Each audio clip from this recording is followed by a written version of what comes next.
hari ini karena mendengar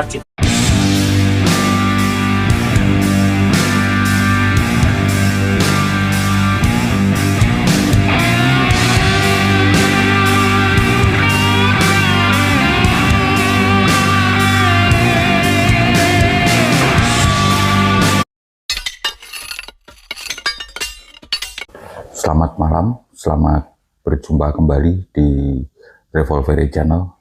Merdeka, marilah kita dengarkan keluh kesah warga sekitar tepi pantai di mana pagar bambu misterius itu berada. Biasa-biasa aja, tapi ketika teman-teman dan termasuk saya malam-malam pulang nabrak kayu bambu di laut gitu, lalu ini bambu apa gitu. Ternyata kejadian itu depan saya doang, banyak juga teman kuliani gitu. Nah, saya kan bertanya-tanya ini bambu apa gitu, kok jadi muter-muter begini. Jadi maksudnya kalau ngomong kalau masalah kegiatan nelayan memang benar masih bisa berkegiatan nelayan ya, masih bisa mencari ikan. Cuman masalahnya yang tadinya bahan bakarnya misalnya ditempuh hanya cukup 2 liter, 3 liter, jadi 10 liter, 7 liter. Jadi kita harus cari pintu keluar dulu yang ada bambu. Nah, ternyata masangnya kan malam ya. Malam-malam masangnya. Masang bambu tuh. Itu satu. Terus kedua, ya karena juga saya juga hidup dari pertambakan juga kan. Artinya di sini kami dicemaskan dengan bakal kehilangan lahan tambak yang itu juga sumber mata benda. Nah, sumber pengetahuan yang paling jernih itu ya nyatanya seperti apa gitu. Jangan katanya. Ya alhamdulillah, artinya Bapak kesini, terima kasih. Nama saya Haji Magdi Sadhari, biasa teman-teman panggilnya Heru gitu, di Pulau Cangkir ini.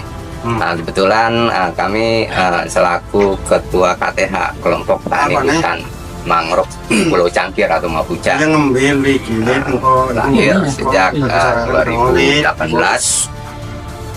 Kegiatan kami di penanaman mangrove Pak, dari mulai penyemaian, penyiangan, pembumbunan, pemeliharaan sampai panen dan pasca panen, karena mangrove banyak manfaatnya, ribuan manfaat.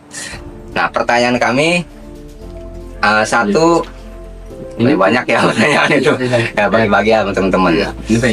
Masalah pagar juga tadi udah jelas, pagar dari Agung Sidayu ataupun dari PIK 2 yang dulu pernah kita tahu itu jaraknya 1 kilo dari bibir pantai ke laut dulu. Itu program Bupati dulu ya waktu Jaki. Ternyata direalisasi sekarang ya, nggak tahu tuh buat apanya ya. Yang jelas itu mengganggu sekali bagi para nelayan, dan juga kami juga salah satu petani tambak dan budidaya kerang hijau Pak, ada di sana, dan kami salah satu ya korban ketutup aksesnya. Salah satu yang punya bagian kerang hijau juga pemancingan, ketutup akses jalannya. Tadi sudah disampaikan biasa perjalanan 20 menit, sekarang udah 1,5 jam lah. Kalau misalkan cuaca kondisi buruk nyampe setengah jam lebih, itu seperti itu ya. Jadi, ataupun ada pemagaran dan lain sebagainya ya. Bahkan ya kami dampaknya di pesisir pantai ini, khususnya bibir pantai, yang merasa kerugian untuk tahun ini karena gagal panen terus Pak. Dan juga para petani hortikultur dan agrikultur itu sekarang tidak ada lagi kata-kata panen karena lahannya sudah tertimbun semua. Akhirnya dampaknya akan ada ya kejahatan-kejahatan tentunya. Dan untuk saat ini pun banyak yang kehilangan Pak, ya, seperti sanyo. Dari FKPN, Forum Kebangkitan Petani dan Nelayan, sebetulnya awalnya itu kan kita nggak tahu apa-apa terkait dengan proyek ini kan.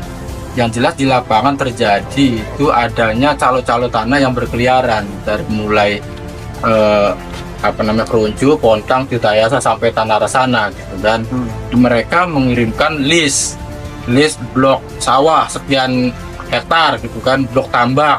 Nah itu list dengan dihargai 30.000 gitu kan listnya. Nah itu banyak berseluruh, ini sebetulnya buat apa kan kayak gitu kan. Lalu kemudian kita mendengar juga ternyata di Keronjo sudah dipagar-pagar lautnya gitu kan, sudah dipagar dan banyak kemudian nelayan yang ngeluh termasuk ya Kang Khalid gitu kan, bahwa akses nelayan kok dihalang-halangi gitu tuh. Kemudian itu kan areal tangkap nelayan tradisional di pinggir-pinggir ini kan, jadi di situ ada nelayan nyudu gitu kan, ada yang pakai apa namanya tuh bumbu daga gitu kan, ada yang kerang segala macam. Nah itu karena adanya pemagaran ini itu jadi terganggu gitu. Nah, nelayan sekitar ini taunya sejak kapan Pak Khalid? Ya kalau saya sih semenjak ya 5 bulan lebih. 5 bulan? 5 bulan lebih kalau saya mah. Baik. Cuman pada waktu itu masih menjalur bukan kotak-kotak. Oke, karena informasi yang kami terima juga awalnya tuh bahkan hanya 7 km ya Pak, yang di Iya. tahun lalu. Iya. Hari ini setidaknya Iya. ini sudah bertambah dari yang tadinya 7 km ini menjadi 30,16. Ini perkembangan yang cukup signifikan. Iya. Tetapi nelayan yang biasa setiap harinya melakukan penangkapan ikan di laut, Iya. ini apa tidak pernah terpantau begitu Pak? Ya tahu, kalau masyarakat tahu. Tahu semuanya? Iya, artinya Haji Magdes juga kan udah menyatakan, udah pernah ngobrol ini atas perintah siapa, saya pekerja doang gitu. Oleh siapa? Lah ya, kata pekerjaannya suruh PEK 2, proyek PEK 2. Proyek PIK 2? Iya. Kalau misalnya dianggap ini pagar misterius begitu rumitnya, itu sebenarnya mah lucu aja saya mah. Jadi nggak misterius ya? Enggak misterius Oke, gitu. oke. Memerintahkannya. Ini yang mengerjakan artinya warga juga, nelayan juga. Masyarakat yang dibayar, Masyarakat kuli, yang dibayar. kuli gitu. Berapa Pak Khalid Kuli, informasinya? ya sekitar 100. 100.000 per hari. Per hari. Yang bisa melakukan ini dan pasti gitu ya, orang yang banyak duit. Justru saya curiga ini nanti disiapkan SHM-nya gitu. Sudah ada 300 SHM. Lah ini ceritanya gimana gitu kan? Oke. Tapi ada juga yang kemudian ini menyebut Pak Khalid bahwa ini adalah upaya masyarakat, swadaya masyarakat, mereka berbondong-bondong untuk bersama-sama Iya. membangun gitu ya, atau menaruh bambu-bambu ini, salah satunya mengatasi abrasi yang saat ini menjadi keresahan nelayan. Saya juga sempat berpikir tentang Abrasi. dampak abrasi. Ya nggak masuk pikiran juga mas abrasi begini. Oke. Setelah sekian lama kami cermati dan kami amati, maka kami coba beberkan beberapa hal yang sekiranya ada 3 poin lah yang belum pernah di blow up oleh media massa. Poin pertama, kenapa hal tersebut bisa terjadi? Pemagaran sepanjang puluhan kilometer yang seolah-olah diamini oleh aparat, terutama Bakamla dan Polairut. Belum lagi petugas kepolisian yang di darat. Kenapa saya sebut petugas kepolisian yang di darat? Pagar bambu puluhan kilometer itu tentunya diangkut. Dan kenapa aparat di darat itu diam saja tak kala menyaksikan mungkin puluhan truk tiap hari lalu lalang di sekitar bibir pantai di mana pagar bambu misterius tersebut berada. Kenapa mereka diam saja dan seolah mengamini? Lalu Bakamla dan Polairut setelah sekian puluh kilometer tertanam bambu-bambu tersebut, tidakkah mereka mengetahui atau mereka mengetahui namun pura-pura tidak tahu? Kenapa di sini saya tekankan Bakamla dan Polairut?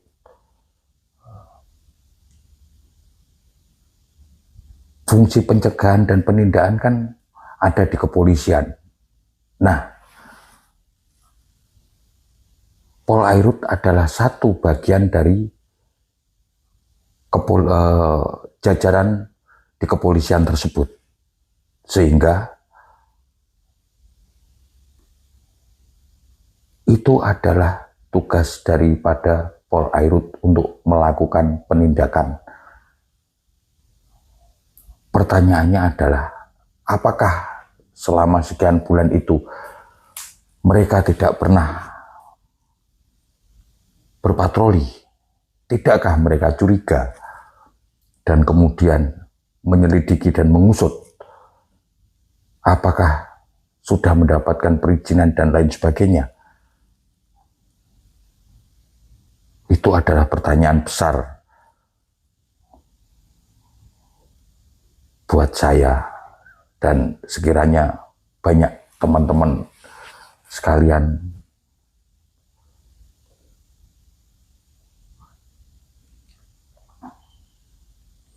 bagaimana mungkin terjadi pembiaran sepanjang 30,16 km.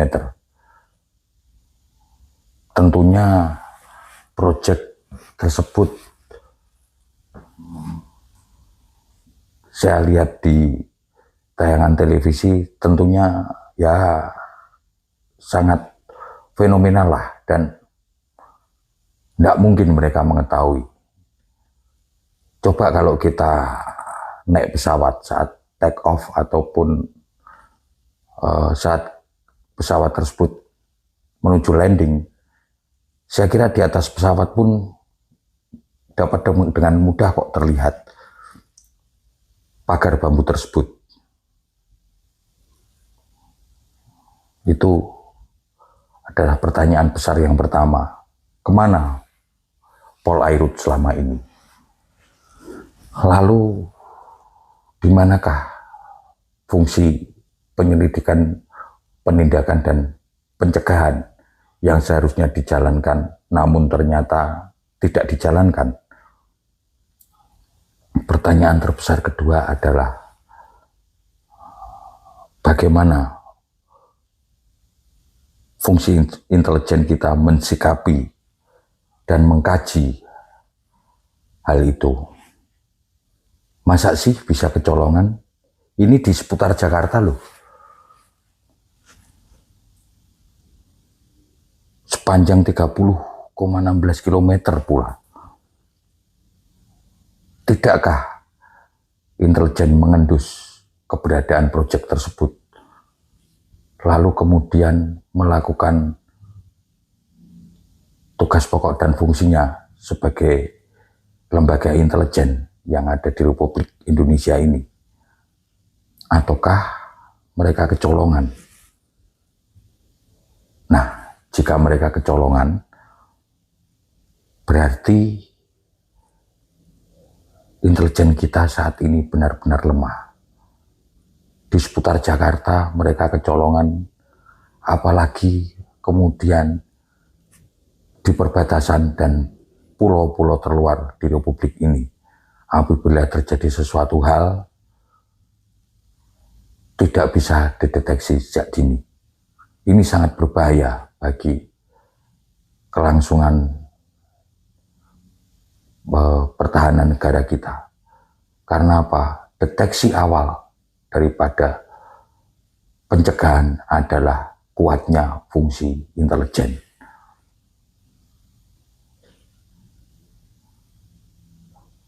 Kemudian kembali lagi ke Polairut ya.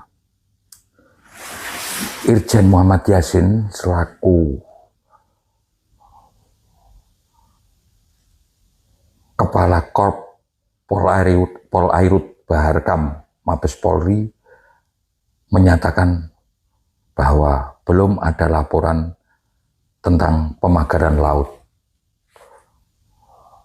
Ini sungguh pernyataan paling menggelikan buat saya.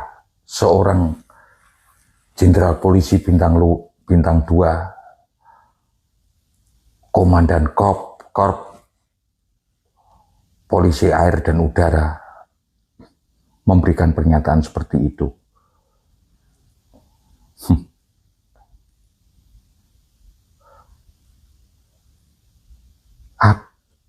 Lalu kemudian apabila saya balik bertanya, bagaimana fungsi pencegahan daripada Polairut tersebut?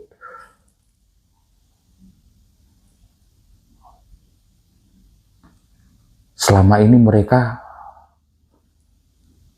berpatroli atau tidak? Saat mereka berpatroli kemudian didatangi dan kemudian dicek dan lain sebagainya atau tidak. Jika mereka berpatroli, bisa-bisanya ya, sepanjang sekian kilometer mereka kecolongan, dan dengan enteng jawaban sang komandan seperti itu. Berarti selama ini Polri itu hanya nunggu laporan masyarakat. Jika ada pernyataan seorang jenderal bintang 2 seperti itu, bisa berbahaya ini ketertiban di masyarakat jika mereka hanya menunggu laporan daripada masyarakat. Artinya mereka pun tidak bisa melakukan deteksi pencegahan sejak dini. Misalkan begini ya, nanti andai kata ada terorisme atau kekacauan, mereka diam saja kalau tidak ada laporan tentang hal tersebut. Payah ini. Artinya apa? Lembaga kepolisian bisa jadi bermain dalam hal proyek pemagaran bambu di laut tersebut. Kalau melihat apa yang dinyatakan oleh Muhammad Yasin bahwa mereka hanya selama ini menunggu laporan, berarti mereka tahu tapi seolah-olah tidak tahu bahwa mereka tahu. Sangat disayangkan sekali apabila memang terjadi seperti itu. Atau lembaga tersebut, kembali saya ulangi, sudah kotor, dan kemudian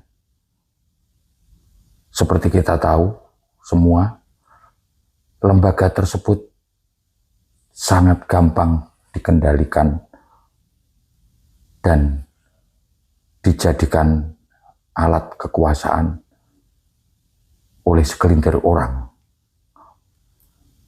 yang mengetahui kartu as daripada oknum-oknum lembaga kepolisian tersebut. Terbukti kemarin di beberapa wilayah provinsi, dan yang paling parah adalah saat Pilpres, mereka begitu masif melakukan perusakan demokrasi demi menggolkan salah satu kandidat, dan kita semua diketahui kandidat tersebut bapaknya adalah seorang presiden.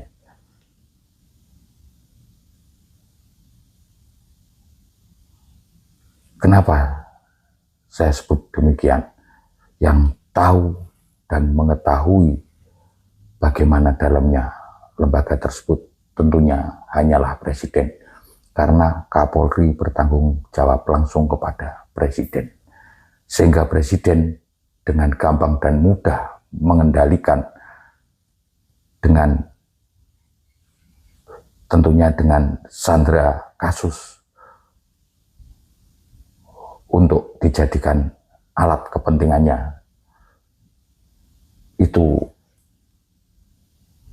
perlu kemudian kita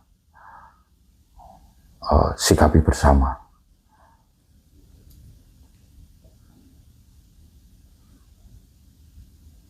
Kenapa kembali lagi Polairut?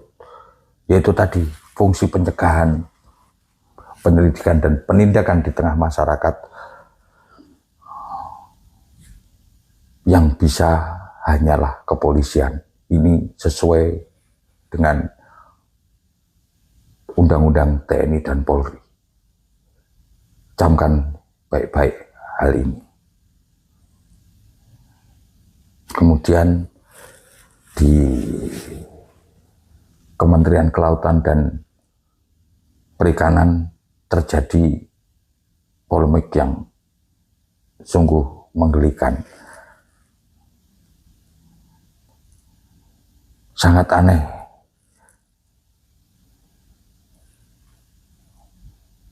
Di mana wilayah kerjanya ada kejadian yang dilakukan masif berbulan-bulan. Mereka tidak mengetahui.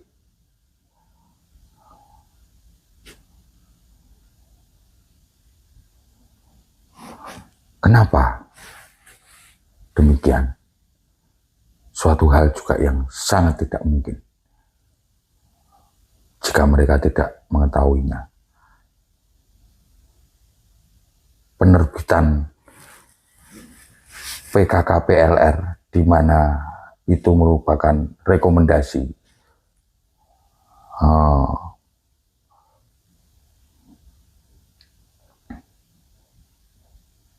tentang pengelolaan laut, yang berhak mengeluarkan adalah Kementerian Kelautan dan Perikanan.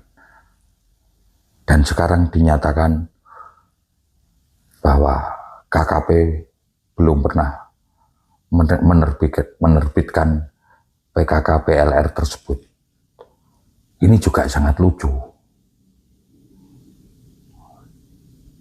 Dari mana alas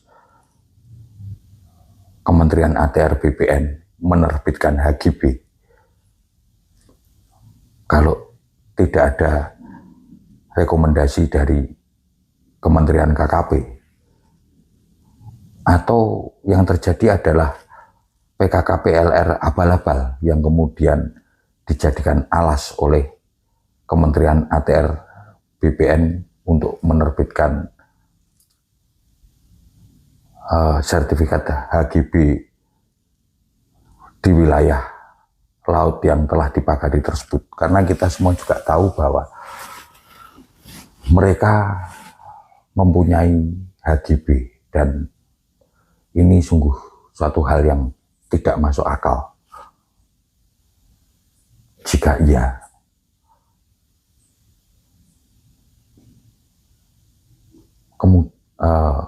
Jika iya, batas-batasnya mana? Karena begini teman-teman, di daerah aliran sungai saja ada batas lahan yang tidak boleh diterbitkan sertifikat dalam bentuk apapun. Kalau tidak salah, minimal 10 meter daripada bibir sungai. Untuk bibir pantai, saya kurang mengetahuinya, tapi saya yakin pasti ada. Nah, dari saling tumpang tindihnya pernyataan di dua kementerian tersebut bisa terjadi memang, dan ya memang diyakini ada permainan di balik semua proyek tersebut.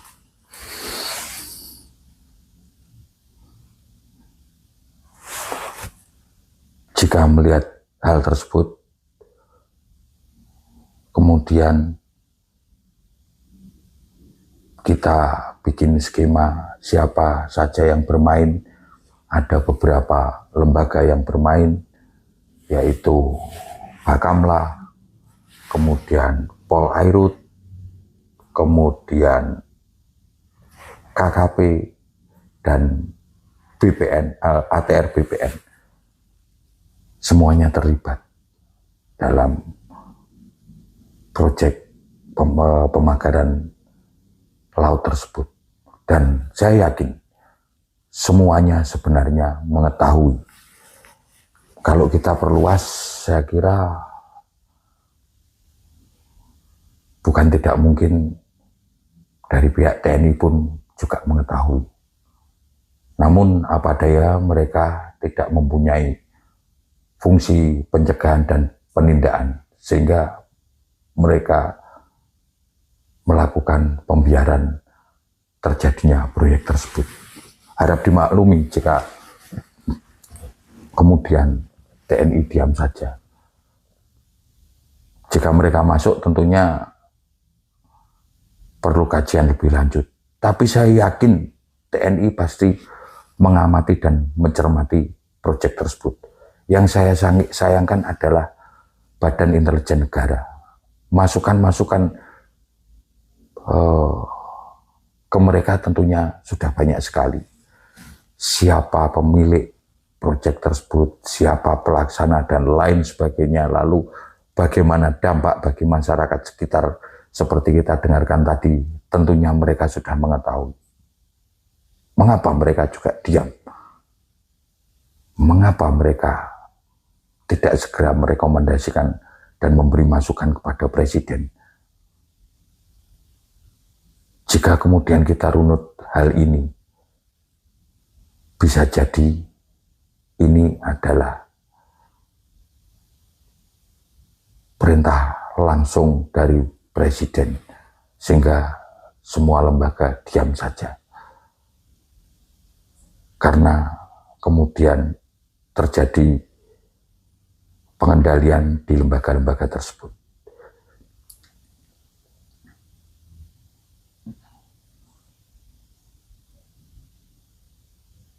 Nah, siapa presiden waktu itu?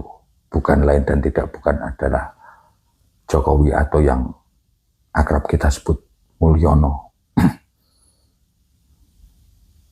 Tanpa melibatkan beliau, saya kira atau bukan tidak mungkin, malah justru saya sebut lebih terang benderang, tanpa instruksi beliau, tentunya lembaga-lembaga di bawahnya sudah pasti akan berteriak tentang keberadaan proyek tersebut. Sehingga saya berpikir, apakah ini yang kemudian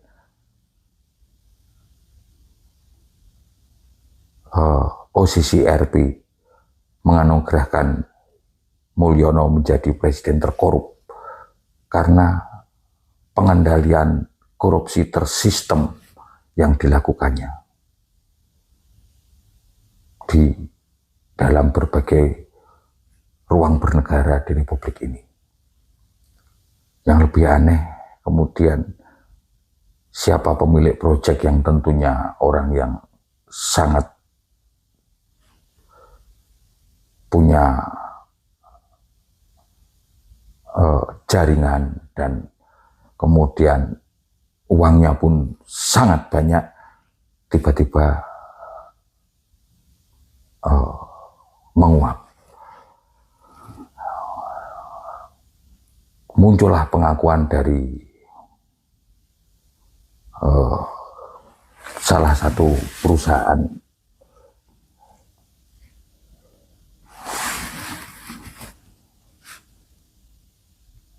yaitu PT Agung Sedayu.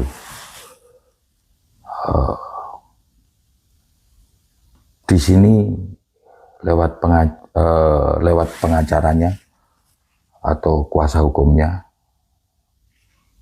bahwa sebagian kecil saja HGB yang menjadi milik anak perusahaan daripada Agung Sedayu Grup tersebut. Saya kira ini hanya jawaban berkelit. Karena dikatakan bukan seluruhnya dan ada yang dibangun sebelum Jokowi memerintah. Ini berkelit di dua sisi, yaitu dia bermaksud untuk mengurangi masalah dan kemudian melindungi daripada sang mantan presiden tersebut. Dan yang lucu lagi, dia katakan bahwa kepemilikan surat-surat tersebut dikatakan berasal dari membeli milik rakyat yang bersertifikat hak milik. Ini juga sangat aneh. Yang terjadi adalah HGB berubah status menjadi SHM, bukan SHM berubah status menjadi hak milik. Lalu masa iya sih laut bisa timbul SHM?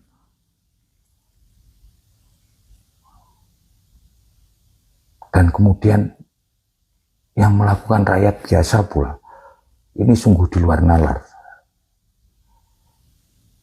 Lalu jika kepemilikan laut bisa timbul surat kepemilikannya, apakah ini sesuai dengan pasal 33 ayat 3 Undang-Undang Dasar 45? Ini kesalahan fatal dari ATR BPN jika memang iya.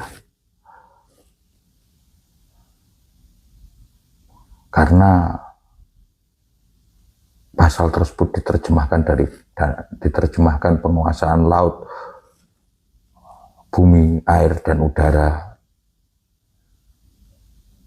digunakan sebaik-baiknya untuk kepentingan rakyat banyak. Dan kita tahu semua bahwa laut dipergunakan seluruhnya untuk eksplorasi sumber daya alam serta hasil laut oleh rakyat dan bangsa Indonesia. Bukan untuk kemudian dimiliki pribadi-pribadi dan lain sebagainya. Nah, Pak Prabowo, Tuhan sudah bergerak menyertai Anda, menunjukkan pintu masuk untuk melakukan bersih-bersih sesuai janji kampanye Anda kemarin loh. Lewat kasus pagar laut yang kontroversial ini dan melibatkan banyak pihak.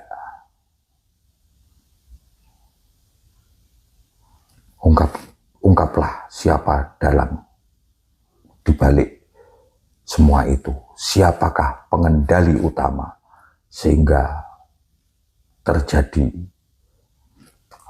penyalahgunaan wewenang yang terstruktur seperti itu.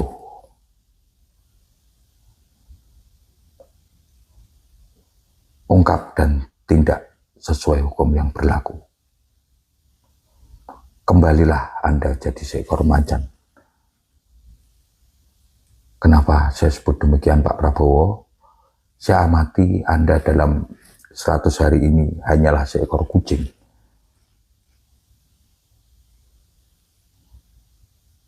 Karena sebenarnya pengungkapan dalang dibalik proyek pemagaran laut tersebut sangatlah gampang dan mudah untuk kemudian diketahui.